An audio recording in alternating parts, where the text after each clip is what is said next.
The atrium at Caldwell Industries was full.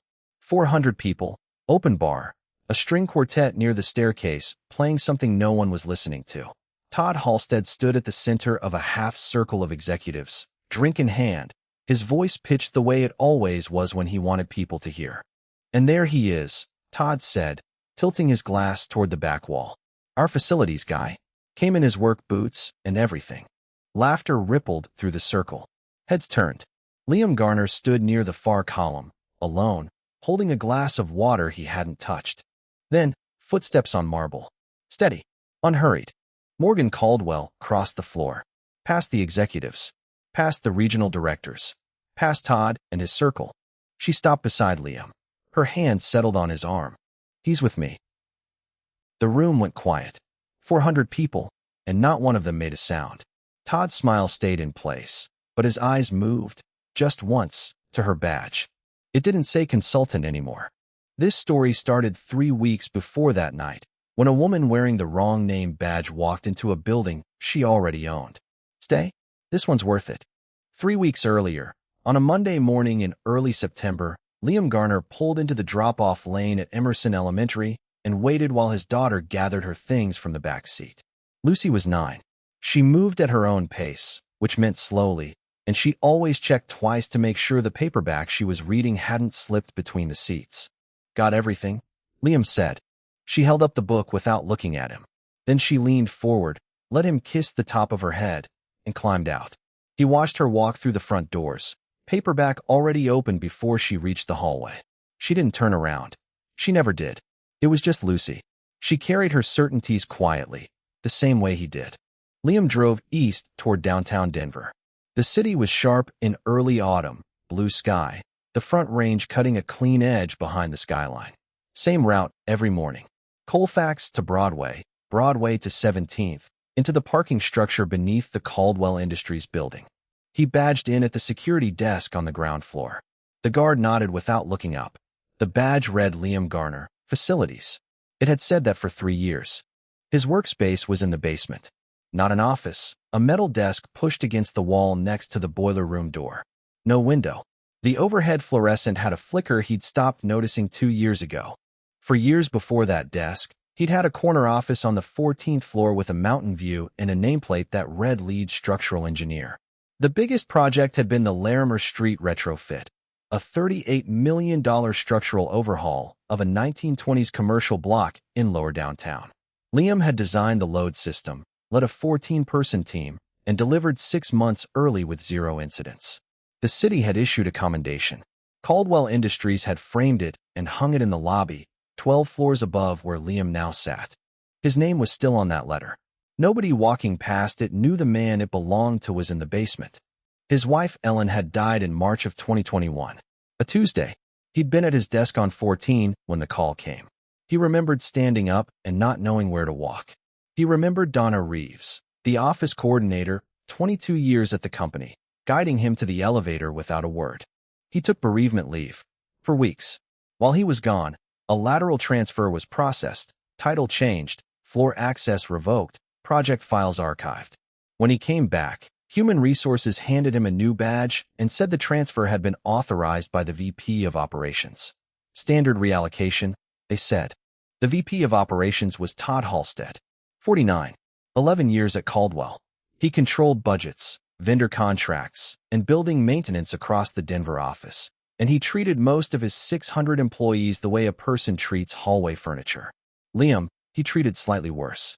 Liam hadn't fought it. Ellen was gone. Lucy was 6. He didn't have the fight in him. So he'd gone to the basement and picked up a clipboard, and 3 years later he was still carrying it. Donna Reeves was the only person in the building who still called him engineer.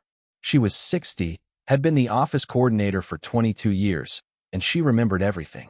When Liam was transferred, she'd copied his project files, reports, blueprints, audit notes, onto a backup drive and locked it in her desk drawer.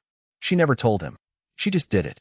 That same Monday, at 9:15, a woman walked through the lobby of Caldwell Industries Denver, presented credentials at the security desk, and was issued a temporary badge. The name printed on it read M. Caldwell, Management Consultant, New York. The guard pointed her toward the 8th floor elevators, and went back to his coffee. Nobody looked twice. The last name matched the building, but Caldwell was common enough for someone from headquarters. Consultants rotated through every quarter. Morgan Caldwell stood in the lobby for a moment after the guard turned away. She looked up, past the reception desk, past the directory board, past the framed commendation letter on the far wall. She looked at the building the way a person looks at something they've owned on paper but never stood inside. Then she walked to the elevators and pressed 8. Todd met her on the 8th floor that afternoon. He gave her a brief handshake, a 4-minute tour of the operations wing, and a temporary desk near the copy room. He told her the Denver office was running clean, the quarterly reports were in order, and she'd find everything she needed in the shared drive. Then he left. He didn't ask what she was consulting on. He didn't ask how long she was staying. He had a budget meeting at 2, and a VP's time was worth more than orientation for another auditor from New York.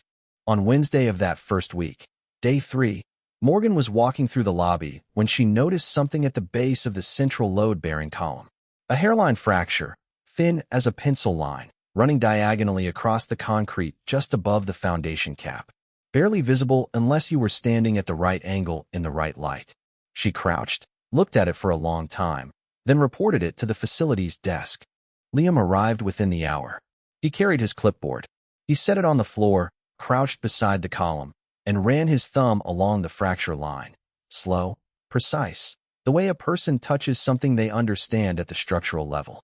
Then he stood up and, without checking a reference or pulling a file, recited the original specifications. The pour date, June 14, 2013. The concrete mix, 4,000 psi with fly ash aggregate. The settlement tolerance, 0.03 inches over 60 months. Current displacement was within margin. No remediation needed, but he'd flag it for the next load cycle review. Morgan stood 3 feet behind him. She didn't interrupt. She watched his hands, the way they moved along the concrete with a kind of precision that didn't belong to someone who unclogged drains for a living. She watched him stand up and pick up his clipboard as if what he'd just done was ordinary. As if reciting structural data from memory for a 13-year-old concrete pour was the kind of thing any facilities supervisor could do. She asked his name. He told her. He didn't ask hers.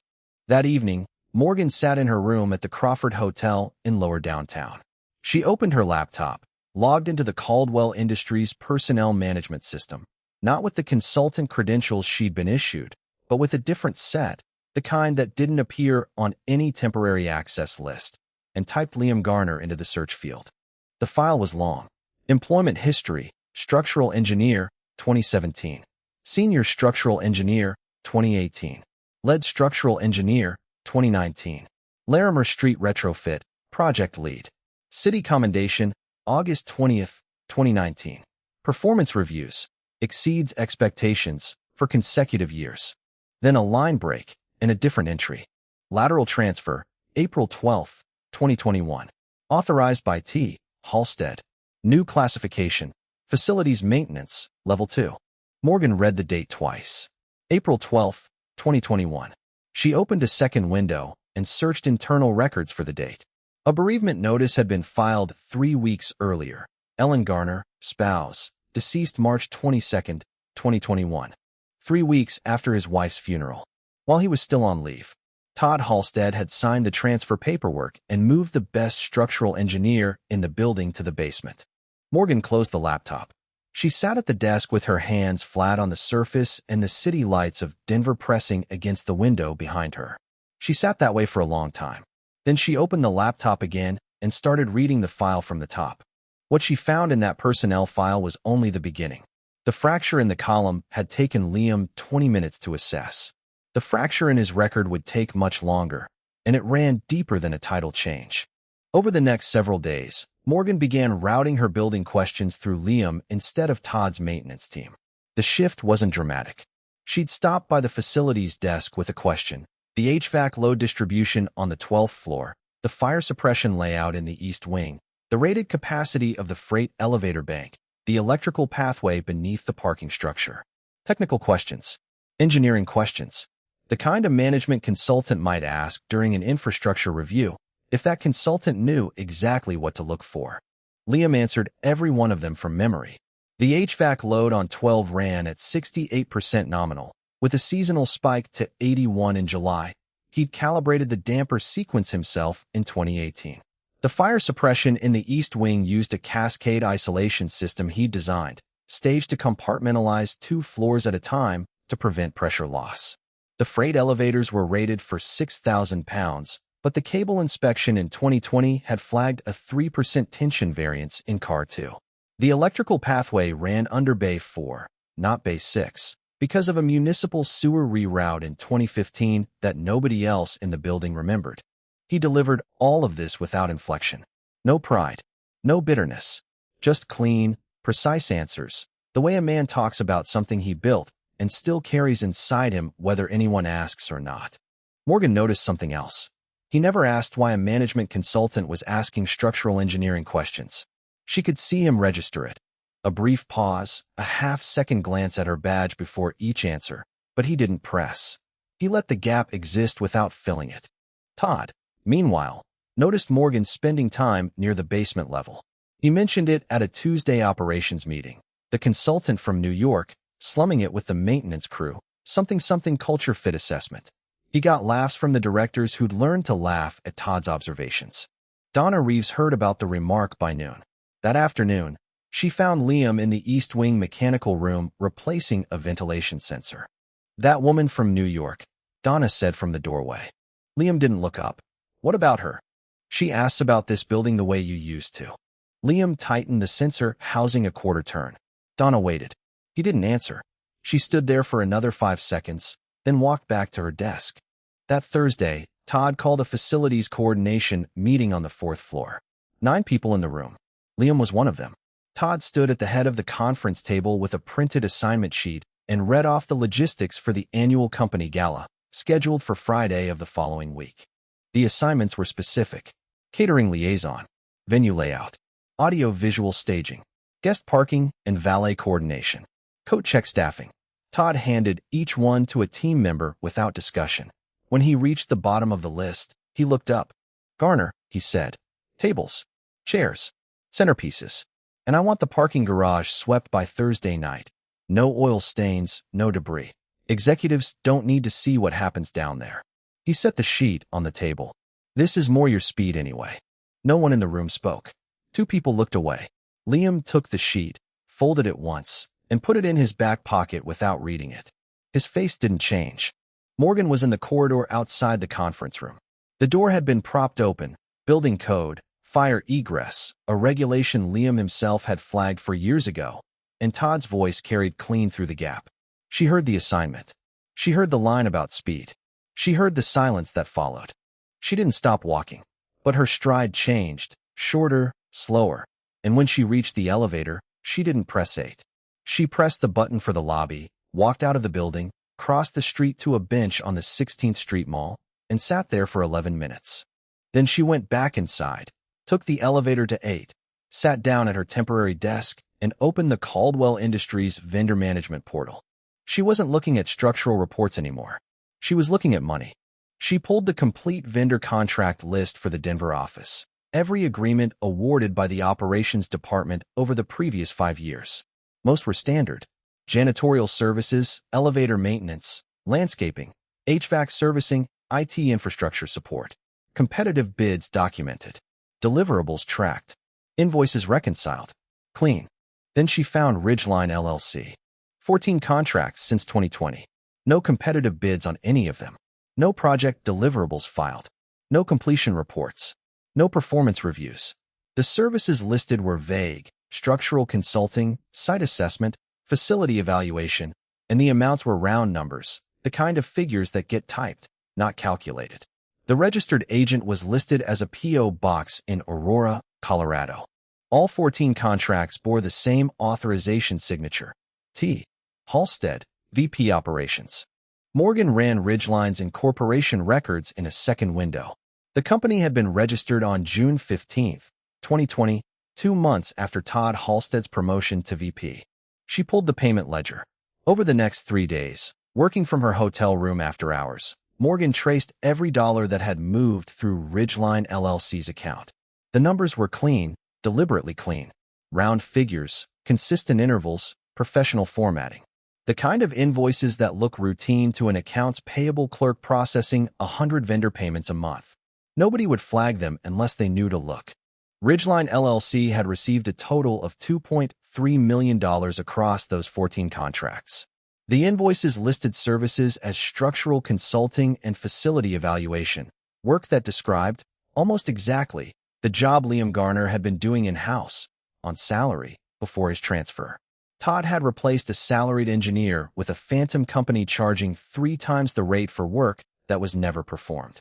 She cross-referenced the Ridgeline payment dates with Liam's engineering archive. His last quarterly performance review had been filed on March 3, 2021. In the recommendations section at the bottom, a section most managers skimmed or skipped, Liam had typed a single line. Duplicate billing identified on vendor invoices, Q4 2020 through Q1 2021. Recommend internal audit, Ridgeline LLC. March 3, 9 days before Todd signed the lateral transfer. Todd hadn't demoted Liam because of staffing needs. He hadn't reassigned him out of bureaucratic indifference or organizational restructuring. He had taken the one person in the building who was about to expose a $2.3 million fraud and buried him in the basement, 3 weeks after that man's wife had died, while he was still on bereavement leave and in no condition to fight back. The following Saturday, Morgan drove south on Broadway.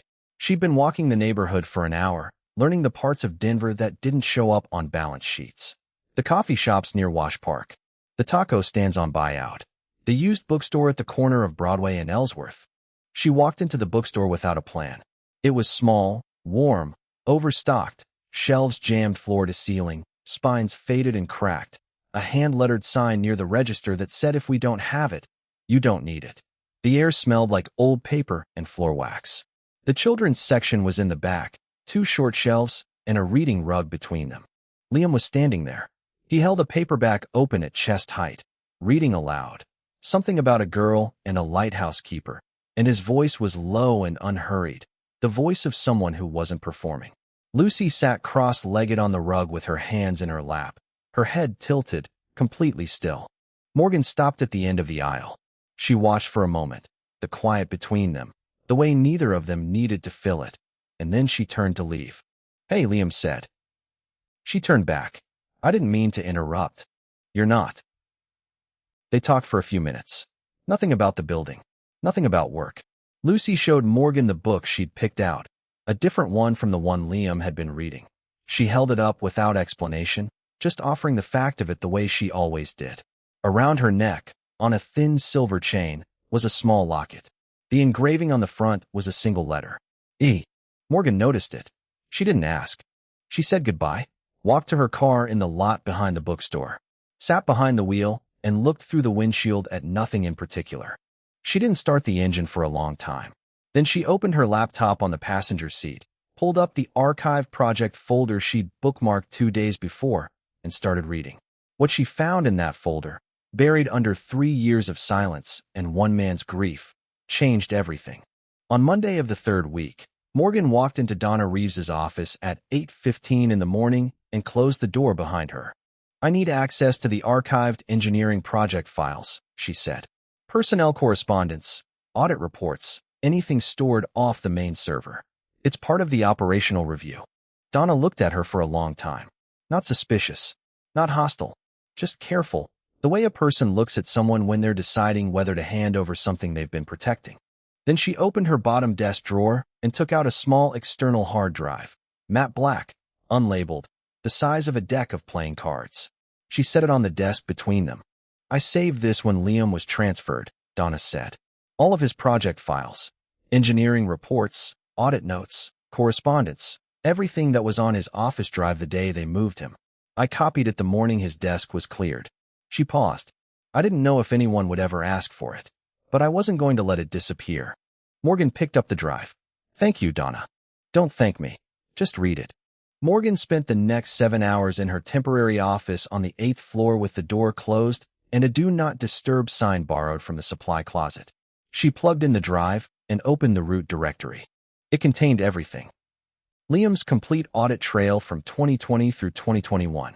Flagged invoices with handwritten margin notes, amounts circled in red, dates underlined, Vendor codes cross-referenced against Colorado state incorporation records. Spreadsheets comparing Ridgeline's billed hourly rates to published market rates for equivalent structural consulting services in the Denver metro area. A cost variance analysis showing Ridgeline's fees running 42% above industry average with no supporting justification. No specialized credentials, no proprietary methodology, no equipment costs. And buried in a subfolder labeled Correspondence, Draft, a single document. A memo, dated March 8, 2021. Addressed to the Denver Regional Director. Subject line, Recommendation for Forensic Review, Ridgeline LLC Vendor Account. The memo was 3 pages long. It was methodical, precise, and devastating. It cited 14 specific invoice numbers. It flagged the absence of competitive bidding on every contract. It documented the gap between billed services and verifiable deliverables. It noted that Ridgeline LLC had no public-facing website, no listed office address, no professional licensing on record with the state of Colorado, and no verifiable client history prior to its first Caldwell contract. It concluded with a single recommendation: immediate forensic audit of all payments made to Ridgeline LLC since August of 2020. The memo had never been sent. 4 days after Liam finished the final draft, on April 12, 2021, Todd Halstead had signed the lateral transfer that moved him to the basement. The person who was 4 days from blowing the entire fraud open had been removed from the building's engineering chain of command before he could click send. Morgan also found the original Larimer Street retrofit blueprints on the drive. 26 sheets. Liam's engineering stamp was on every one. A clean circle with his PE license number and the Colorado state seal. Beside the blueprints was a scanned copy of the city commendation letter, dated August 20, 2019. And beneath that, a photograph, a team of 14 engineers standing in front of the completed project. Liam was in the center. He wasn't smiling, but his hand rested on the column behind him the same way it had rested on the lobby column 3 weeks ago. The same gesture, the same care. Morgan sat back in her chair. The screen still showed the unsent memo. She read the subject line one more time. Then she picked up her phone and called the General Counsel's office in New York. She identified herself, not as a consultant. "I need a forensic audit," she said. "Full scope. Vendor account. Ridgeline LLC, Denver office, operations division. Pull the bank records, the incorporation filings, and every invoice going back to 2020. I want it on my desk before Friday. That's 72 hours. I know. The gala is Friday." She hung up, set the phone on the desk, looked at the blueprint open in the next window, Liam's stamp in the lower right corner, precise and clean. He'd been 4 days away from ending it. 4 days. And Todd had gotten there first. On Thursday morning, the forensic audit results arrived in Morgan's encrypted inbox. The report was 41 pages long and came with 2 appendices, one for the bank records, one for the incorporation trail. The executive summary was 2 paragraphs. Ridgeline LLC was a shell company. No employees. No office space. No phone line. No operational history prior to its incorporation date in June of 2020. The bank account receiving payments from Caldwell Industries was held at a credit union in Aurora, Colorado, registered to a private individual, Todd Halstead's brother-in-law. Total disbursements: $2.3 million across 14 invoices over 4 years. Services rendered: none that could be verified through any documentation, site inspection record, or third-party confirmation. The forensic team had checked. There was nothing to find because nothing had ever been done.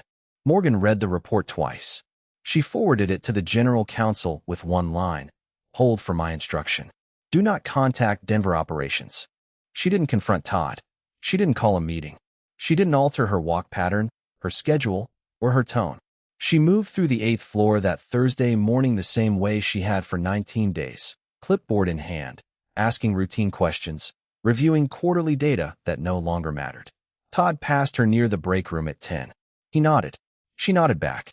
He had no idea what was sitting in her inbox. That same morning, Liam was in the atrium. He'd been there since 6. He unfolded tables, arranged chairs in rows of 12, taped down cable runs for the sound system, and angled the overhead lighting grid to cover the stage and the first 6 rows. He checked microphone levels at 3 different positions, tested the projection screen, and swept the parking garage floor twice, once with the industrial broom, once with the ride on scrubber. He did all of it the same way he'd done the Larimer Street project, systematically, without shortcuts, without asking anyone to check behind him. Todd walked through the atrium at 10 on Friday morning. He circled the room once, stopped at one of the front tables, and adjusted a centerpiece, moved it 2 inches to the left. Then he turned to Liam, who was up on a ladder calibrating a spotlight bracket above the podium. "Front 3 rows are reserved," Todd said. "Name cards on every seat. And keep the service entrance clear tonight. I don't want guests walking through the caterer's lane." He looked up at the spotlight. "Make sure the real people are lit properly." Liam climbed down from the ladder. He set the bracket tool on the table. He didn't answer. Todd left. At 2:15 that Friday afternoon, Liam's desk phone rang in the basement. He picked up on the second ring. Morgan's voice. "The gala tonight," she said. "I'd like you to come." "I'll be there." "I set it up. Not as staff. As a guest." A pause. Through the phone, Morgan could hear the ventilation system cycling. The same system Liam had calibrated himself 2 years ago. "I don't own a suit," he said. "I didn't ask for one." Another pause, longer than the first. "All right." She hung up. Liam stood at his metal desk in the basement for a moment, phone still in his hand, the fluorescent light flickering above him. Then he set the phone down and went back to the atrium to finish the last row of chairs. Friday evening, 6:30. The atrium filled, 400 people, the string quartet finding its tempo, the bar open, voices rising through the space Liam had built that morning. He'd wired the sound, angled the lights, arranged every table. The centerpiece Todd had adjusted sat exactly where Todd had moved it. Liam arrived at 6:45. Clean pressed shirt, dark blue, no tie, and his leather boots, the good ones. He came in through the south entrance and found a spot near the far column. Glass of water in hand. He didn't cross the room, and no one crossed it to reach him. Todd spotted him within 10 minutes. He was standing with a cluster of directors near the bar. "Well," Todd said, loud enough to carry. "Look who's here. Our facilities guy. Came in his work boots and everything." Laughter moved through the group. One of the directors said something about the guy who fixes the toilets.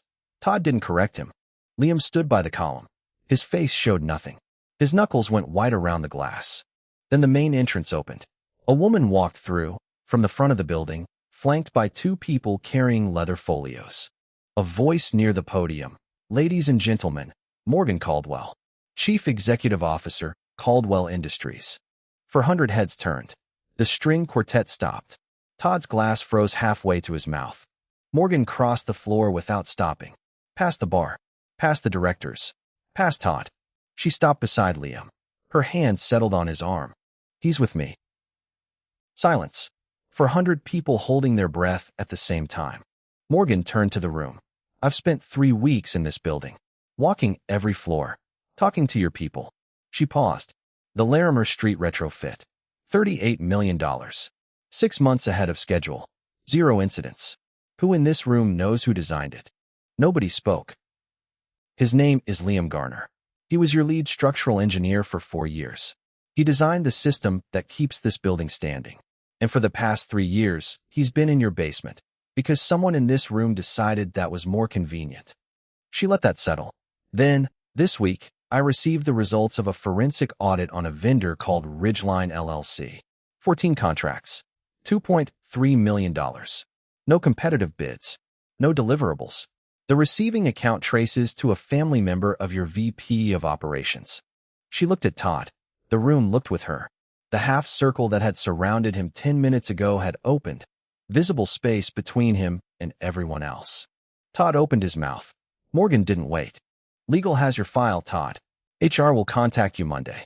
His mouth closed. His hand tightened around his glass. "The board voted this afternoon," Morgan said. 7-0. "Mr. Halstead has been removed, effective immediately." The string quartet started again, tentatively, then settling into something slow. The room began to breathe. Liam hadn't moved. He looked at Morgan. She looked back. Neither of them spoke. But his knuckles, the ones that had been white around the glass, slowly loosened. Saturday morning. Liam sat on the front porch of his house in Lakewood with a mug of coffee going cold on the railing. The front range was sharp against the sky. Early autumn, no haze, the kind of morning where Denver sits on the edge of the world, and you can see every ridge line from Long's Peak to Pike's Peak without squinting. Lucy came through the screen door and sat next to him. She had her book. She always had her book. She tucked her feet under her on the chair and read for a while without talking. Liam watched the street. A neighbor walked a dog past the mailbox. A truck turned the corner. The sprinkler 2 houses down clicked through its arc. "Are you going back to the office?" Lucy asked. She didn't look up from the page. "I don't know yet." She turned a page. "Okay." She didn't ask anything else. She didn't need to. She sat there, reading, her shoulder resting against his arm. The morning was quiet, and neither of them needed it to be anything else. A jay landed on the porch railing, looked at them both, and flew off. At 10:15, his phone buzzed on the kitchen counter. He went inside and picked it up. Morgan's number was on the screen. "I have a formal offer," she said. "Lead structural engineer. 14th floor. Full back, pay from the date of transfer." Liam leaned against the counter. Through the kitchen window, he could see Lucy on the porch, still reading, still settled, the sun moving across the boards toward her feet. The locket caught the light when she turned a page. "That's 3 years of back pay," he said. "It's what's owed." He was quiet for a long time. Morgan didn't fill it. She let the silence sit the way he always lets silences sit, not as absence, but as space for something to settle into place. "I need to think about it," he said. "Take the weekend." She hung up. Liam set the phone on the counter. Next to it sat his badge, the one that read facilities. He left it there every evening, in the same spot, next to his keys and his wallet. He looked at it for a moment. He didn't pick it up. He walked back outside and sat down next to Lucy on the porch. She shifted her shoulder back against his arm without looking up from her book. They stayed there without talking until the coffee was cold and the sun had moved past the railing and the mountains had turned from blue to gold. Monday morning, 7:18. Liam pulled into the parking structure beneath the Caldwell building and turned off the engine.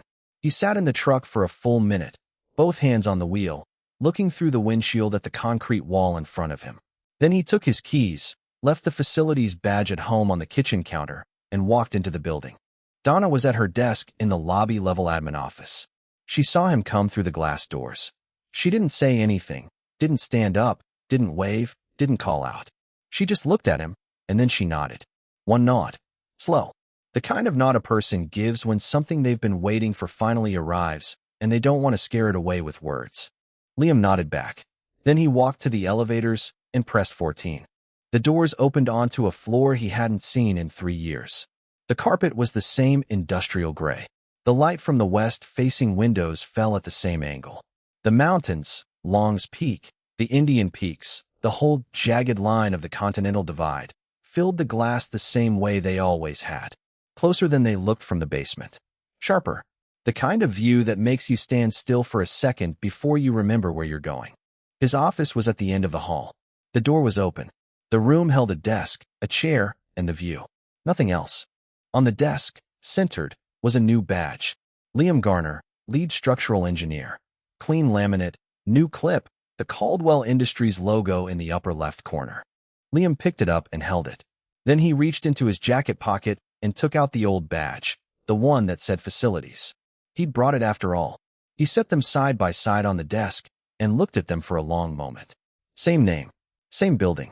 3 years between them. Morgan appeared in the doorway. She was staying in Denver through the end of the week. Transition meetings, organizational restructuring, the kind of work a CEO does in person when the building needs to see her face. She stood with one hand on the doorframe and watched him standing behind the desk, 2 badges in front of him, the mountains filling the glass behind him. She didn't mention the gala. She didn't mention Todd. "The lobby column," she said. "The hairline fracture. From my first week. Have you had a chance to look at it again?" "Not yet. I was going to go down this afternoon. I'll walk down with you." They took the elevator to the lobby. The atrium was quiet. The gala had been struck over the weekend, tables folded and stacked, cables coiled, lights reset to their daytime positions. The marble floor was bare and clean. The column stood at the center, the way it had for 13 years, holding up the weight of the building without anyone thinking about it. Liam crouched beside it. He ran his hand along the fracture line, the same gesture he'd used 3 weeks ago. thumb and 2 fingers, slow and deliberate. He checked the displacement with a pocket level and stood up. Settlements within tolerance. I'll schedule a full load test this week, but the structure is sound. Good. They walked toward the south entrance. The double doors were open, and the morning poured through. Clean light, dry September air, the sound of traffic on 17th Street, and construction cranes turning on the new development 3 blocks south. Denver in early autumn. The mountains behind everything, the way they always were. Liam checked his watch. 2:40. Lucy's school let out at 3:15. Morgan saw the glance. She didn't ask where he was going. I know, she said. They walked through the doors and into the morning. Liam's truck was in the structure, 4 levels down. They crossed the plaza side by side, not touching, not hurrying, not filling the space between them with anything it didn't need. The badge was new. The man wearing it had been there all along.